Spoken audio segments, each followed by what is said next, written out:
पश्चिम बंगाल के law college में हुए गैंगरेप के 3 आरोपियों की पुलिस हिरासत मंगलवार को बढ़ाकर 8 जुलाई तक कर दी है। तीनों आरोपियों की गुरुवार को गिरफ्तार किया गया था। इन तीनों में मुख्य संदिग्ध मनोजीत मिश्रा तथा 2 अन्य छात्र जैब अहमद और प्रमित मुखर्जी शामिल हैं। जांच के बीच अब मनोजीत की दरिंदगी का शिकार हुई पीड़िताएं सामने आई हैं। टाइम्स ऑफ इंडिया से बातचीत में एक छात्रा ने मनोजीत पर साल 2023 में यौन शोषण के गंभीर आरोप लगाए हैं। उन्होंने कहा कि सीनियर्स ने जूनियर्स के लिए पिकनिक का आयोजन किया था और इसके तहत बज जा रहे थे। उन्होंने कहा कि वह शहर में नई थी और बहुत उत्साहित थी। इस दौरान उनकी पहचान ट्रेन में मनोजीत मिश्रा से कराई गई। शराब पीने बैठ गया था मनोजीत मिश्रा। उन्होंने अखबार को बताया कि बागान बारी पहुंचने के बाद हमने देखा कि 2 एसी कमरे थे, जहां एक कमरा लड़कियों और दूसरा लड़कों के लिए रखा हुआ था। उन्होंने बताया कि पहुंचने के बाद ही मनोजीत ने शराब पीना शुरू कर दिया और दोपहर तक कुछ लड़के उसके साथ बैठ गए। वह याद करती हैं कि शाम के करीब 5:45 हो रहे होंगे और उनके पिता का कॉल आया। रिपोर्ट के अनुसार उन्होंने कहा कि मैं उनसे बात करने के लिए लड़कों के कमरे में चली गई क्योंकि वो खाली था। उन्होंने कहा कि वहां एक बरामदा भी और मैं वहां जाकर बात करने लगी और अचानक पीछे देखा तो मनोजीत खड़ा था। उन्होंने कहा कि उसने मेरे बाल पकड़े, अंदर खींचा और झपटा।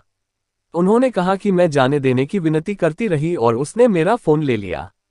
वह अखबार को बताती है कि मनोजीत ने उन्हें दबा रखा था और हाथों को तेजी से पकड़ रखा था। उन्होंने कहा कि उसने फायदा उठाया और हाथ मेरे अंडरवियर तक ले गया। मैं रोने लगी। उन्होंने कहा कि उसने मुझे इतनी तेज काटा कि खून बहने लगा और चोट के निशान महीनों तक रहे। वह बताती है कि मैं जितना तेज चिल्ला रही थी, मनोजीत म्यूजिक की वॉल्यूम बढ़ाता जा रहा था। 40 मिनट चली हैवानियत। रिपोर्ट के मुताबिक छात्रा ने कहा कि ये सब 40 मिनट तक चला और जब कोई गेट पर आया तो वह जाने के लिए मजबूर हो गया।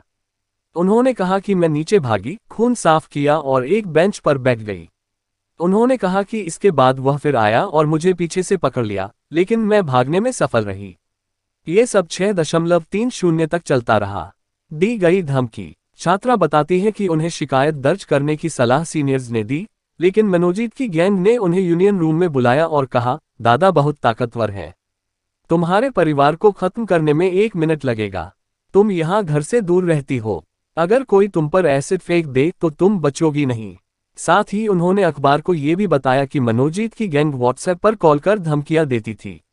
उन्होंने कहा कि इन घटनाओं के बाद वह 1.5 महीने तक क्लास नहीं गई थी। केस में क्या अपडेट? मनोजीत, जैब और प्रमित के अलावा इस मामले में कॉलेज के सुरक्षा गार्ड पिनाकी बनर्जी को भी 28 जून को गिरफ्तार किया गया था। उसकी पुलिस हिरासत 4 जुलाई तक बढ़ा दी गई है। पीटीआई भाषा ने सूत्रों के हवाले से बताया कि मुख्य आरोपी मनोजीत के शरीर पर डॉक्टरों को खरोंच के निशान मिले हैं। उन्होंने कहा कि नाखूनों के निशान कथित यौन उत्पीड़न के दौरान पीड़िता द्वारा किए गए प्रतिरोध का संकेत देते हैं। ये घटना 25 जून की शाम को साउथ कलकत्ता लॉ कॉलेज में एक सुरक्षा गार्ड के कमरे के अंदर हुई थी। अधिकारी ने कहा, मनोजीत के शरीर पर चोटों के निशान हैं, खरोंच के निशान हैं। ये चोटें ताज़ा हैं। ऐसी चोटें तब लगती हैं जब कोई संघर्ष या प्रतिरोध का सामना करता है।